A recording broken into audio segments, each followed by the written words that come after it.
Hi friends, welcome to யாஷிகர். இது என்னடா ரொம்ப பெரிய ஒரு குழப்பமா இருக்கே அப்படிங்கிற மாரி இருக்கு ஒரு பக்கம். என்ன குழப்பம் அப்படின்னு கேட்குறீங்களா? எஸ், நம்மளோட மகாநதி சீரியல் தாங்க. ரொம்பவே கன்ஃப்யூஸ் பண்றாங்க. என்னன்னா, இந்த பக்கம் வந்து மேரேஜ்க்கான ஏற்பாடுகள்லாம் நடக்குது. நாளைக்கு காலையில வந்து என் பையனுக்கு கல்யாணம் அப்படிங்கிற மாரி இங்க வந்து அஜயோட அப்பா சொல்லிட்டாரு. நாளைக்கு காலையில கல்யாணம் அப்படின்ற மாரி சொல்லியிருக்காங்க.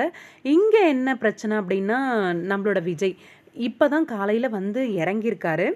2 நாள் வந்து சில் பண்ணிட்டு தான் போணும் அப்படின்ற ஒரு முடிவுல இருக்காரு. 2 நாள் சில் பண்ணிட்டு போணும் அப்படின்னு சொன்னவரு, மார்னிங் டிஃபனே இப்ப தான் சாப்பிடுறாங்க. இங்க வந்து மார்னிங் பேசுறாங்க, நாளைக்கு காலையில கல்யாணம்ன்ட்டு. 2 நாள் இங்க இருக்கிறாங்க விஜய், காவேரி அப்படின்னா, அங்க மேரேஜ் வந்து எப்படி அப்படின்ற ஒரு கேள்வி இருக்கு. இன்னொரு பக்கம் கங்கா, குமரன் 2 பேரும் கிளம்புறோம் அப்படின்ற ஒரு விஷயத்த மட்டும் தான் இப்ப சொன்னாங்க. இவங்க கிளம்பி போறத பத்தி இன்னும் கொடைக்கானல் வந்து சேர்ந்தத பத்தியும் காட்டல. ஆனா, கங்கா, குமரன் கொடைக்கானல் வந்ததுக்கு அப்புறமும் காவேரியும், விஜயும் அங்க தான் இருக்காங்க. ஷூட்டிங் லொகேஷன்ல.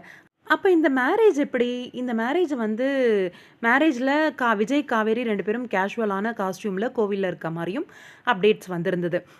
மேரேஜ் நடக்க போகுது அப்படிங்கிற விஷயம் தெரிஞ்சு, விஜய், காவேரி கிளம்பி வராங்களா? அப்படின்ற ஒரு கேள்வி இருக்கு. அப்படி அவங்க கிளம்பி வராங்கன்னா, கங்கா, குமரன் இதுக்கப்புறம் தானே வரப்போறாங்க. அவங்கள எப்படி மீட் பண்றாங்க? அப்படின்ற ஒரு கேள்வியும் இருக்கு. மறுநாள் காலையிலேயே மேரேஜ் அப்படின்னா, அவங்க கொடைக்கானல் வரவே காலையில ஆயிரும். எப்படி இந்த மேரேஜ்க்கு வந்து சேருவாங்க? ஒருவேளை இவங்க எல்லாரும் வந்து கோவில்ல கல்யாணம் அப்படிங்கிறது கொடைக்கானல்ல வைக்கிறாங்களா? ஒரு ஒரு கன்ஃப்யூஷனோட தான் ஸ்டோரி மூவ் ஆகுது. என்ன நடக்க போகுது அப்படின்றத பத்தி தெரியல. இல்ல மேரேஜ் இன்னும் 2 நாள் கழிச்சு பண்ணிக்கலாம் அப்படின்னு தள்ளி போகுதா? அப்படின்றத பத்தியும் தெரியல. வெயிட் பண்ணி தான் பார்க்கணும். எனக்கு கொஞ்சம் குழப்பமா தான் இருக்கு. நம்ம ரசிகர்கள் கொஞ்சம் தெளிவானவங்க. சொல்லுங்க பார்ப்போம் என்ன நடக்க போகுது அப்கமிங் அப்படின்னு சொல்லிட்டு உங்களோட கற்பனைகள் என்னன்னு பார்ப்போம்.